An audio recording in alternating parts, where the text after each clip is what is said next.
Hey there, history seekers. Welcome to Seeking History. Let's kick things off with a quick fact that might completely change how you picture an iconic moment. Did you know the flag that inspired Francis Scott Key to write the words to our national anthem didn't have 13 stripes like the flag today? It actually had 15 stripes. That's absolutely right. When Key saw the broad stripes and bright stars over Fort McHenry in 1814, well, that particular flag had already been updated. It represented two new states. It's a fantastic detail, really. And it immediately tells you the U.S. flag hasn't been some static symbol. It's literally changed as the nation has, grown and faced challenges. And that evolution is exactly what we're diving into today. We're exploring the story of the U.S. flag, looking at it not just as like a piece of fabric, but as this dynamic symbol that mirrors America's journey, its growth, its complexities. Our mission here is to sort of peel back the layers of meaning, revisit the key moments, the laws, and uncover the fascinating, sometimes surprising story behind the stars and stripes. Understand how it went from, well, a bunch of local banners into the emblem we know today. Exactly.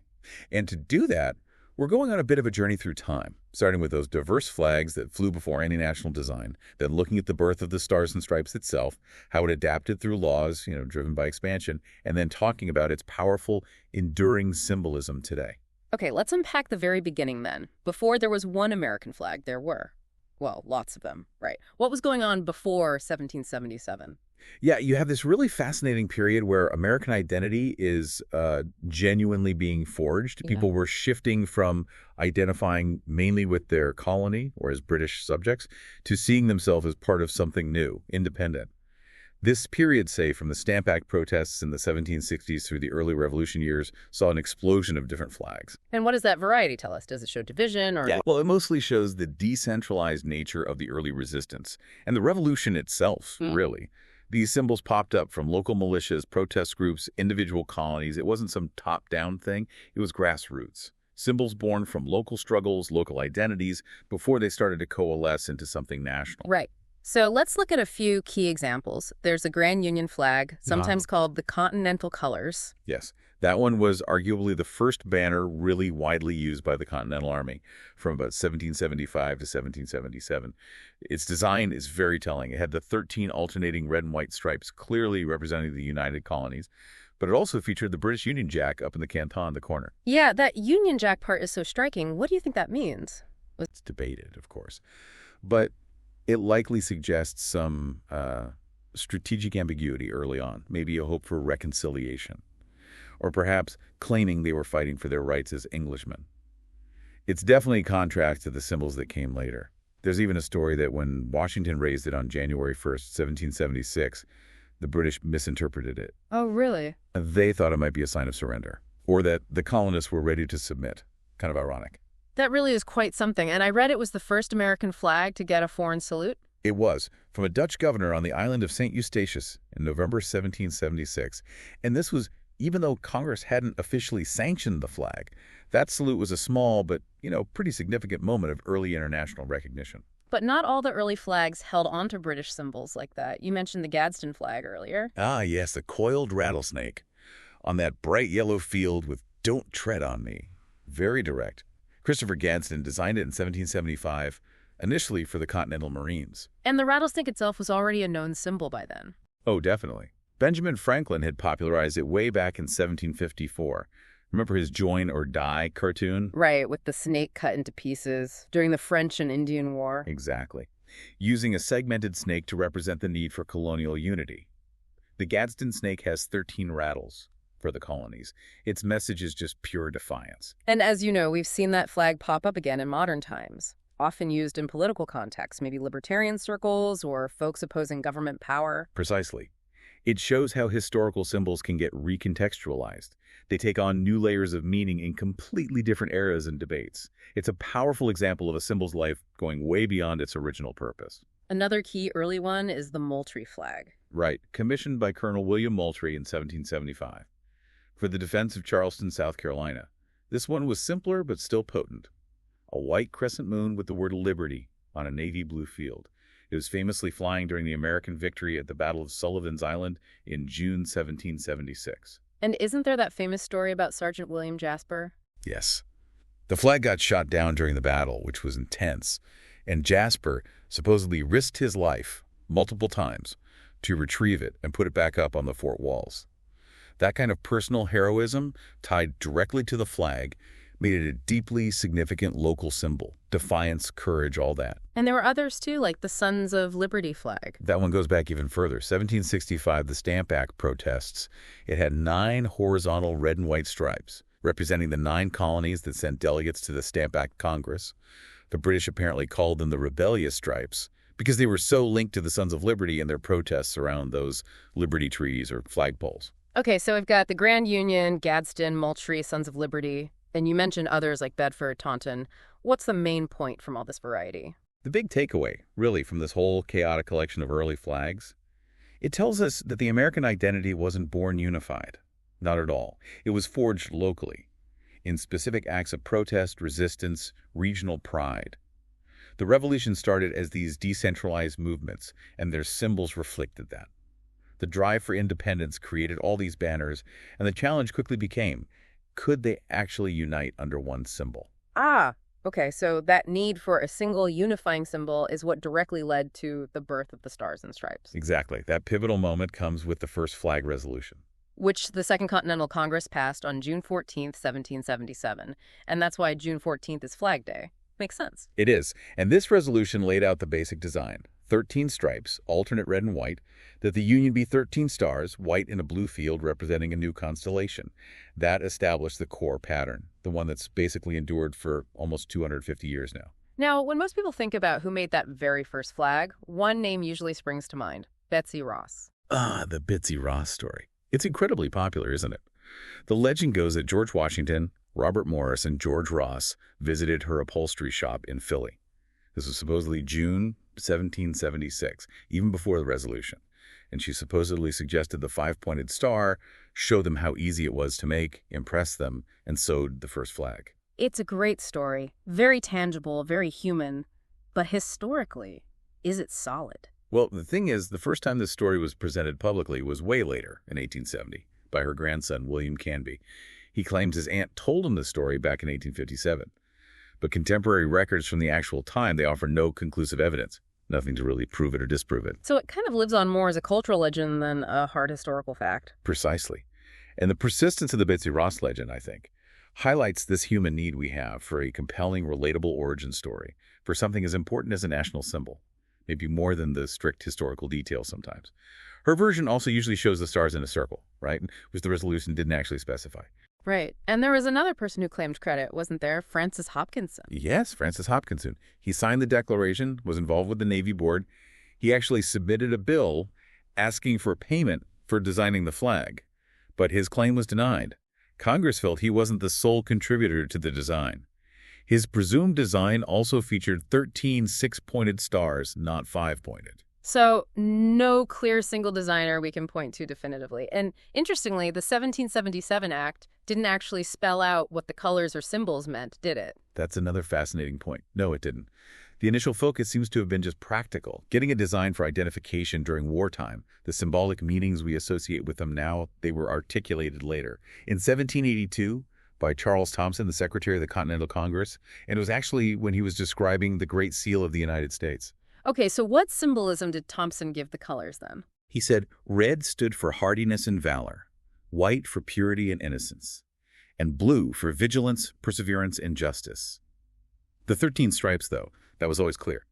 The original 13 colonies, and the 13 stars were a new constellation, signifying the birth of this new nation, taking its place among others in the world. It's really striking that the deep symbolic meaning developed after the flag was adopted. It shows how national symbols aren't just, designed and done. Their meaning is acquired. It grows over time through interpretation, through cultural resonance. Absolutely. And the enduring Betsy Ross story, whether literally true or not, just underscores that desire for a personal connection, a narrative around the symbol's birth. Symbols gain power not just from their initial purpose, but from all the stories and meanings that society layers onto them over generations. It's a cumulative process. So we have the official 13-star, 13-stripe flag from 1777.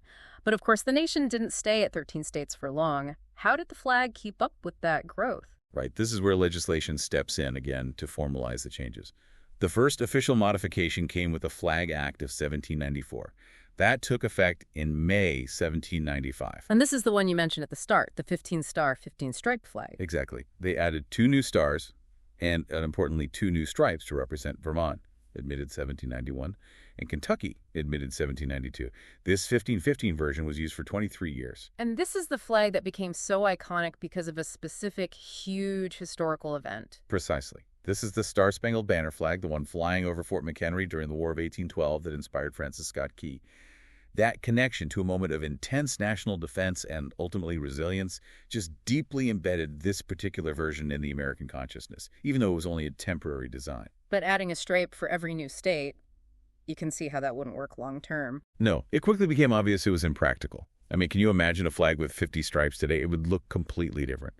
So, Congress realized this, and the Flag Act of 1818, signed into law that year, effective July 4th, 1818, introduced the lasting solution. Okay, what did they decide?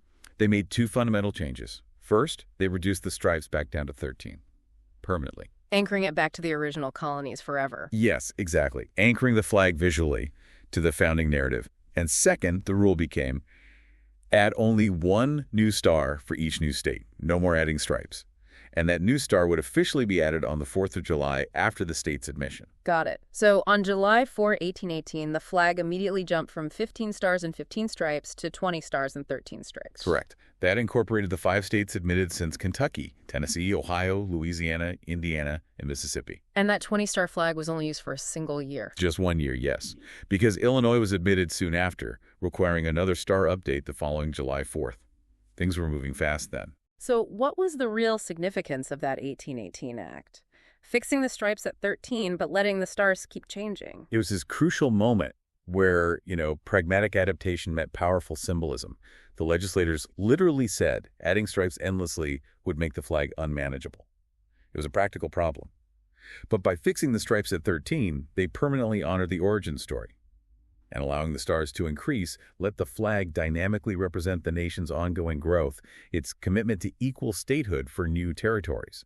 It basically created a visual metaphor for e pluribus unum out of many, one that could literally expand with the nation itself. And since 1818, that's been the system. 13 stripes fixed, stars added for new states on the next July 4th. That's the rule. The flag's been officially modified 26 times since the first one in 1777. Our current 50-star version is actually the 27th official design, and each star added is like a visual timestamp, a marker at U.S. territorial expansion, political development, a step-by-step chronicle of statehood. So looking at the different flags over time really is like watching a kind of time-lapse video of American history unfolding. It absolutely is. Yeah. Keeping those 13 stripes gives you that continuity with the past, right? While the expanding constellation of stars tells the story of the present and, implicitly, the future potential for growth. You can trace westward expansion. You see states like West Virginia admitted during the Civil War, the Dakotas coming in pairs, eventually the Continental 48, and then, much later, Alaska and Hawaii. It's interesting, too, looking at how long different versions were actually used. The first 13-star flag was around for 18 years. The Star-Spangled Banner, the 15-star one, for 23 years. Yeah, and then you have periods of really rapid change, like that 20-star flag lasting only 1 year, or the 28-star flag representing Texas, which links it directly to the Mexican-American War era. But then compare that to the 48-star flag. That flew from 1912 all the way to 1959. That's a remarkable 47 years without a change. And the current 50-star flag, adopted July 4th, 1960, has now been in use for over 64 years, making it the longest-lived version by a pretty wide margin. Those longer durations for the later flags, especially the 48 and 50-star versions, arguably reflect periods of, let's say, greater geopolitical stability in terms of new states being added, compared to the really dynamic territorial expansion and conflict you saw throughout the 19th century.